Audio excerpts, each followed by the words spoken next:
Bom dia, Pai do Senhor. Quem vos fala aqui é a missionária Ana Geralbano. Hoje é dia 9 de janeiro de 2025. Hoje é uma sexta-feira, né? Estamos começando mais um momento, João 3:30, que ele cresça, que eu diminua. Como de costume, vamos estar orando e logo em seguida vamos estar passando para a preciosa palavra do Senhor. Amém? Meu Deus, meu Pai, em nome de Jesus, mais uma vez aí na sua santa presença, pedindo perdão pelas minhas falhas, pelos meus pecados, que sou inúmero. Meu Deus, me perdoa, porque eu pequei no pensar, no falar, no agir. Toma minha mente, toma meu coração, leva cativa a ti. Nessa hora também, meu Deus, apresenta a vida desse irmão, dessa irmã que vai estar do outro lado, ouvindo a meditação dessa palavra, que eu possa estar alcançando, guardando, livrando, libertando. Toma a mente, toma o coração. Apresenta a minha vida do meu esposo, dos meus filhos, Senhor Deus. E abençoa o canal João 3:30, em nome do Pai, do Filho e do Espírito Santo de Deus. Amém? A palavra do Senhor hoje está em 2 Crônicas 28. O reinado de Acais, rei de Judá. Diz assim: Acais tinha 20 anos de idade quando começou a reinar e reinou 16 anos em Jerusalém. Ao contrário de Davi, seu predecessor, não fez o que o Senhor aprova. Meu Deus, meu Pai, em nome de Jesus, essa é a sua santa e preciosa palavra no momento de João 3:30. Que eu, a missionária Ana Dirobã, desapareça. E que Deus Pai, Deus Filho, Deus Espírito de Deus apareça. Porque o objetivo desse canal, Senhor, é simplesmente pregar a Tua palavra pura e genuína como ela é. Para que Teu nome venha a ser exaltado e glorificado. Em nome do Pai, do Filho e do Espírito Santo de Deus. Amém. Diz assim, ó. Acais tinha 20 anos de idade quando começou a reinar e reinou 16 anos em Jerusalém. Ao contrário de Davi, seu predecessor, não fez o que o Senhor aprova. Ele andou e como? Ele andou, vamos botar o laranja. A palavra vai dizer aqui, ó, no 2. Ele andou nos caminhos dos reis de Israel e fez ídolos de metal, a fim de adorar a Balaim. Queimou sacrifício no vale de Ben-Rió e chegou até queimar 7 seus filhos em sacrifício, imitando os costumes detestáveis das nações que o Senhor havia expulsado de diante dos israelitas. Também ofereceu sacrifício e queimou incenso nos altares idólatras no alto das colinas, debaixo de toda árvore frondosa. Igreja, ele fez bagaceira, era só idolatria, uma atrás da outra, né? Idolatria. Por isso o Senhor, o Deus, entregou nas mãos do rei da Síria. Os arameus o derrotaram e fizeram muitos prisioneiros entre o seu povo e os levaram para Damasco. Israel também lhe infligiu grande derrota. Num único dia, Peca, filho de Remalias, matou 120.000 soldados corajosos de Judá. Igreja, matou 120.000 soldados corajosos de Judá.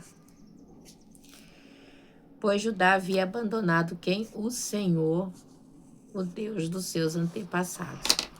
Judá, né? O povo de Deus, onde viria Jesus, ok? Zincre, guerreiro, aframita, matou Maassés, filho do rei Azirão, oficial encarregado do palácio de Eucana, o braço direito do rei. Os israelitas levaram para Samaria 200.000 prisioneiros dentre os seus parentes, incluindo mulheres, meninas e meninos, também levaram muitos despojos. Mas um profeta do Senhor chamado Obed estava em Samaria e saiu ao encontro do exército, e ele lhe disse: Estando irado contra Judá, o Senhor Deus dos seus antepassados entregou nas mãos de vocês. Mas a fúria com que vocês o mataram chegou aos céus, né? Então, né, Deus permite, né? E aí o profeta vai e fala que eles foram assim furiosos ali, né? Contra o povo de Judá, né? E a fúria chegou aos céus. Por quê? Porque Judá, né, foi entregue ali na mão do exército ali, né, de Samaria, né, como é que eu falo? Aos seus inimigos, né, de uma tal maneira, né, que eles não tiveram piedade deles, ok? E isso não foi legal perante o Senhor. Vamos lá. E agora ainda pretende escravizar homens e mulheres de Judá e de Jerusalém, vocês também não são culpados de pecados contra o Senhor, o seu Deus. Então, eles levaram ali para escravizar. Ó. Os israelitas levaram para Samaria 200.000 prisioneiros dentre os seus parentes, incluindo mulheres, meninas e meninos. E isso não foi legal aos olhos do Senhor, ok? Porque era para eles guerrearem, não para levarem escravos, ok? E aí, olha só o que acontece. No 11, vamos lá. E agora ainda pretende escravizar homens e mulheres de Judá e de Jerusalém? vocês também não são culpados de pecados contra o Senhor, o seu Deus?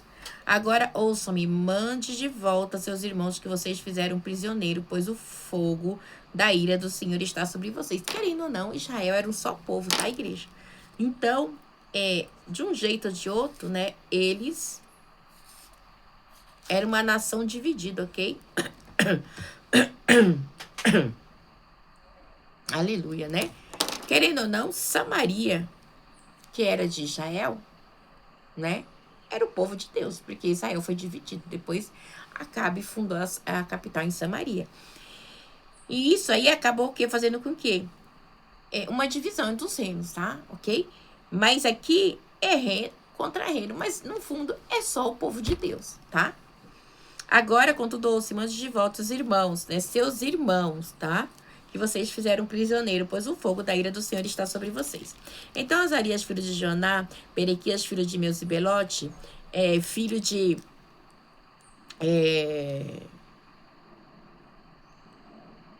deixa eu colocar aqui, pra mim não esquecer. Então, Azarias, filho de Jonã, Berequias, filho de Mesilote, Ezequias, filho de Saluã e Amazã, filho de Raldias, que eram alguns dos chefes de Efraim, questionaram que estavam chegando da guerra. Não traga os prisioneiros para cá, caso contrário serão culpados diante do Senhor, né? Não traga, né? Não traga os prisioneiros para cá, caso contrário serão culpados diante do Senhor. Vocês querem aumentar ainda mais os nossos pecados e a nossa culpa? Nossa culpa já é grande e o fogo da ira do Senhor está sobre Israel, né? Então, porque Deus já havia condenado ali Israel. Chegou uma hora que Deus diz assim, que Israel, né, era um povo assim, como eu posso dizer, Deus ele chega a dizer no capítulo 25, né, que... Cadê, gente? Aí eu esqueci onde é que tá, né? Que Israel era um povo que ele havia rejeitado, tá? Tamanha maldade do povo de Israel, ok? Porque eles eram, assim, terríveis, né? E assim, eles caíam muito em idolatria, né? Porque quando dividiu o reino, né? Eles eram, assim, implacáveis em estar adorando, né? Buscando outros deuses. Isso não era legal aos olhos do Senhor, ok? É que eu não estou lembrando onde é que tá. Eu tenho que marcar tudo certinho, né? Porque senão depois eu acabo me perdendo. Mas depois eu acho, tá? Se eu não achar, se não falar hoje, amanhã eu falo. Então, Deus, né? Tentava refrear eles, mas eles estavam assim de uma maneira que eles mesmos eles não se continham, tá?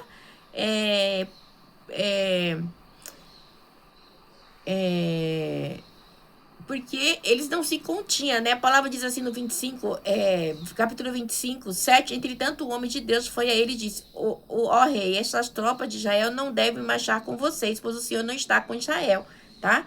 Deus não estava mais com Israel. Não está com ninguém do povo de Efraim, né? Sabe que Efraim, Manassés veio de José, né? Do Egito.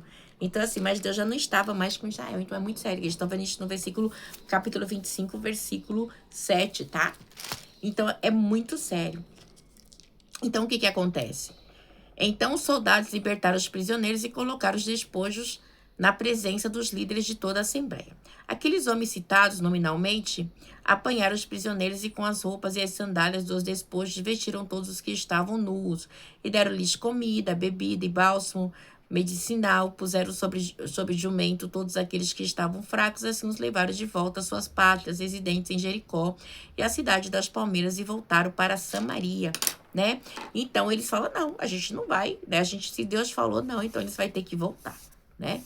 Então eles acabam devolvendo ali o despojo da guerra, né? Apesar do povo ser um povo, né, desobediente, né, Deus continuava cumprindo a promessa dele, né?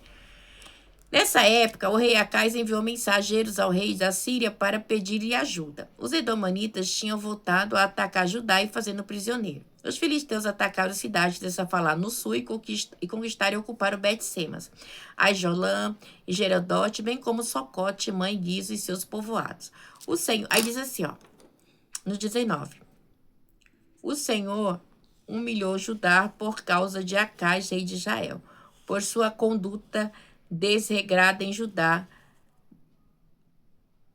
muito infiel ao Senhor. Vamos de novo a 19. O Senhor humilhou Judá por causa de Acais, rei de Israel, por sua conduta desregada em Judá, muito infiel ao Senhor. Quando chegou a Tiglat-Pileser, rei de Assíria, causou-lhe problemas em vez de ajudá-lo. Acais apanhou algumas coisas do templo do Senhor, do palácio real dos líderes, e ofereceu ao rei da Síria, mas isso não adiantou. Igreja, cara, ele entra lá para pegar as coisas do Senhor do templo, para dar para quem? Para o inimigo assírio. Tamanha, né? Para você ver a degradação moral, né? Ele entra ali na casa de Deus para... Nossa, é muito cruel, igreja, né?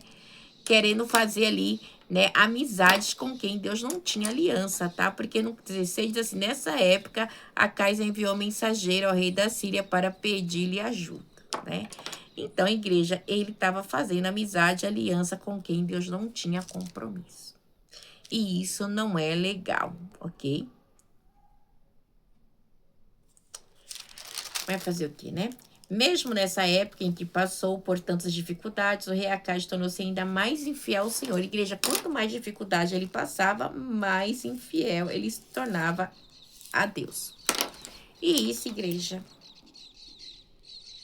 é algo que, infelizmente, acontece até nos dias de hoje. Ele ofereceu sacrifício aos deuses de Damasco, que havia derrotado, pois pensava, já que os deuses da Síria os têm ajudado, oferecerei sacrifício a eles para que me ajude também. Mas eles foram a causa da sua ruína e da ruína de todo Israel, né?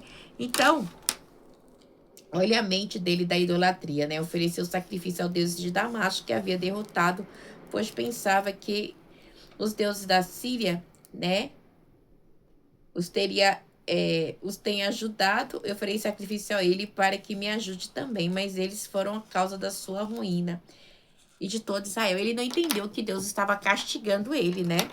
Ele não entendeu o castigo, a idolatria e o castigo.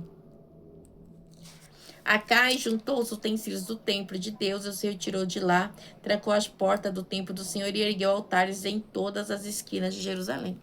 Igreja, olha só. Ficou doidão, né? Ele tira as coisas da casa do Senhor e vai reerguer, né? E vai o quê? Olha que coisa mais louca, igreja. No 24, Acais juntou os utensílios do templo de Deus e os retirou de lá, da casa de Deus. Hein? Trancou as portas do templo do Senhor e ergueu altares em todas as esquinas de Jerusalém. E Deus tinha pavor de altares pagãos, né? Então, assim, terrível. Uma abominação terrível, né? Uma abominação. Misericórdia. 24. 28. Versículo 24. Em todas as cidades de Judá, construiu altares idólatras para queimar sacrifício a outros deuses e provocou a ira do Senhor Deus dos seus antepassados. Então, a igreja, o que ele fez foi muito cruel. Os demais acontecimentos do rei reinar e todos os seus atos do início ao fim estão escritos nos registros históricos dos reis de Judá e de Israel. Acais descansou com seus antepassados e foi sepultado na cidade de Jerusalém, mas não nos túmulos dos reis de Israel. Seu filho Ezequias foi o seu sucessor em igreja. Então é uma pancada de reis, sabe? Sem temor de Deus. De aberração uma atrás da outra. E você acha que isso é normal? Você acha que ficou de boa para Deus? Teve um preço. Teve um preço terrível, né? Então, a gente vai prosseguir. Igreja, essas histórias aqui, Segunda Crônicas, que é uma pincelada dos livros de reis ali, né? Primeira e Segunda Reis, é muito interessante porque a gente começa a ver, né, a decadência moral do povo, dos reis, né? Começa ali, eles abandonando Deus, e quando eles abandonam o Senhor, eles vão só abismo atrás de abismo. Como diz assim a palavra, um abismo chama o outro. Que o Espírito Santo de Deus possa falar melhor aos vossos corações. Fica na paz.